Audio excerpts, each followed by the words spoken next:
Jimmy. How's it going, bud? So boring. Yeah. Kind of wake us up.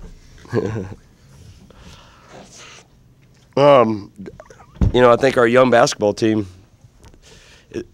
grew up a little bit, is a word I keep hearing out in the hallways, and people come up to me, and I don't know if it's just that. Obviously, incredible comeback. I've been a part of a lot of comebacks, probably one of the greatest comebacks in the history of college basketball when I played, and been part of a lot of comebacks as a coach. And this was one of the most fun and rewarding for the fact that and this is for the utmost respect, I think San Antonio is probably a better basketball team than we are right now.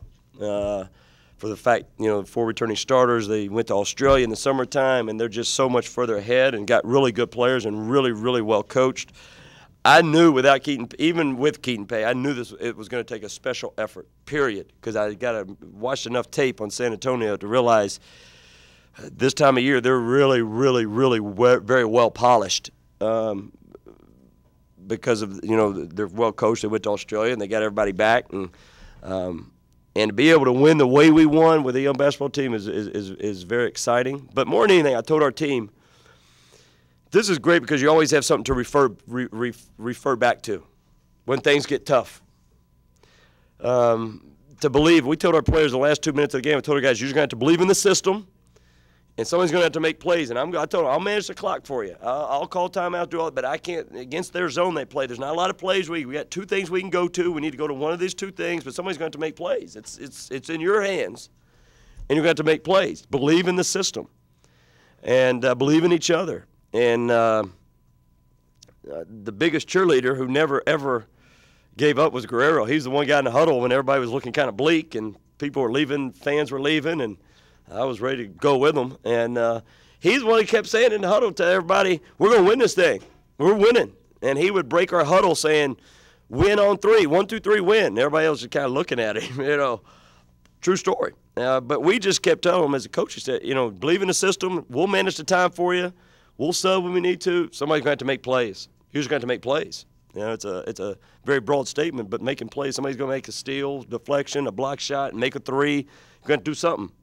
At this point. And the last 2 minutes in the overtime, I told our guys, if you could bottle that up, how hard you played, in the sense of urgency you played with, then we have a chance to maybe be a decent team down the road. Because we had several guys who didn't play until the last 5 minutes of the game. And, you know, that was good. But it was fun.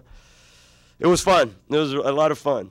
And, you know, it was good for our young basketball team, you know, without Keaton Page. In a game like this, we never are good without Keaton Page, but in a game like this when we needed – I turned to my coach last night. I said, boy, I said, I don't see how they're going to stop Keaton from getting shots. I watched the zone of UTSA. I said, boy, he's going to get a lot of shots. And then this morning I get to work and find out he's probably not going to play. What was his deal? Bad toe. Bad Keep him out of New York? Or not? I don't know yet. It's fairly serious. I mean, now it's fine. We took X-rays and all that. It's fine. It's from what I understand, it's like a turf toe. He went out there and tried to warm up, so you know he did a little bit. So that's encouraging. That I don't know when we play, but my guess he'll be ready to go. I think he'll be ready to go because the X-rays were fine. The X-rays were fine. So. It's the 3rd game of Caesar's career, and it's really like an epic performance. It's going to be remembered for a long time. It is. You know, our night before our first game, I always give our guys a talk. I give my team a different talk every year. And this year our talk was about, you know, I said, this team, you're going to create a lot of memories this year. You're going to face a lot of challenges along the road. And I told them this was a memory you'll always remember. A great comeback. And the way they did it was fun and exciting because we had to take the game. You know, we had it.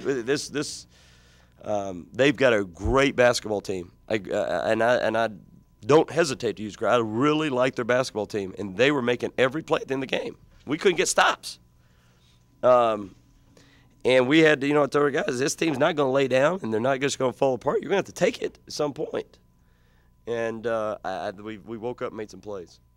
Travis, 3 games into his career, as Jimmy noted, they're chanting his name. Yeah, I know. We got to keep him humble but hungry. But you know, he feeds off of it a little bit, I think.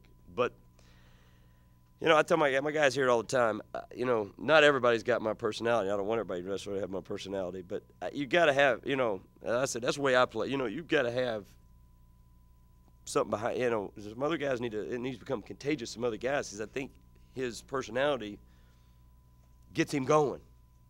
And you got to back it up. You're going to have that, but you got to back it up. And he plays himself into good plays rather than just saying, oh, I'm a good player. It's just going to happen. You know, I may miss a couple. I'll be all right. No, he doesn't. He takes it upon himself to make a play, to go get same thing I was talking about last night. He takes it on himself to make something happen and not just think it's going to fall in his lap. Talk about the steal and the three-pointer. Well, when they scored, I was yelling, you got to get a steal. We had no timeouts. So you got to get a steal, deny, do whatever you got to do. And that one deflection, and for him to have the, you know, I was thinking, remember Reggie Miller for the Knicks? He steal, turn around, shoot the three, and that's, you know, he had a knowledge enough to understand the time on the clock and to find the three-point line and to launch it. And I'm glad it went in. But great steal. Anything else for Coach? Thanks, Coach. Oh, go ahead. Unique for you to see someone with just that boundless energy, no matter what the circumstances for him? It's different. I mean, that's just we said from the very first individual I ever had with him, I said that's one of the toughest. He's a tough sucker. He backs down from no one. He's tough. Got a lot of drama to him. But he's a tough kid. He really is a tough kid. We've noticed that from day one. We notice he loves to win. And he's willing to pay the price. He's willing to make plays to try to figure out how to win. And I like his person. You know, when I recruited him, I saw the same thing. I think I might even told some of you guys he got a lot of flair to his game, and I'd rather have that and try to channel it than try to create that personality. I like that. I love guys with personality. I love, you know, I just think you got to have a little bit of that about you. And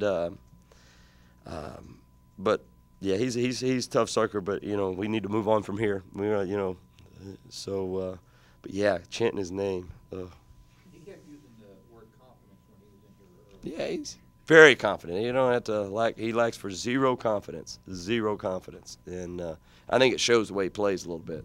It shows. Thanks, Coach. Thanks, guys.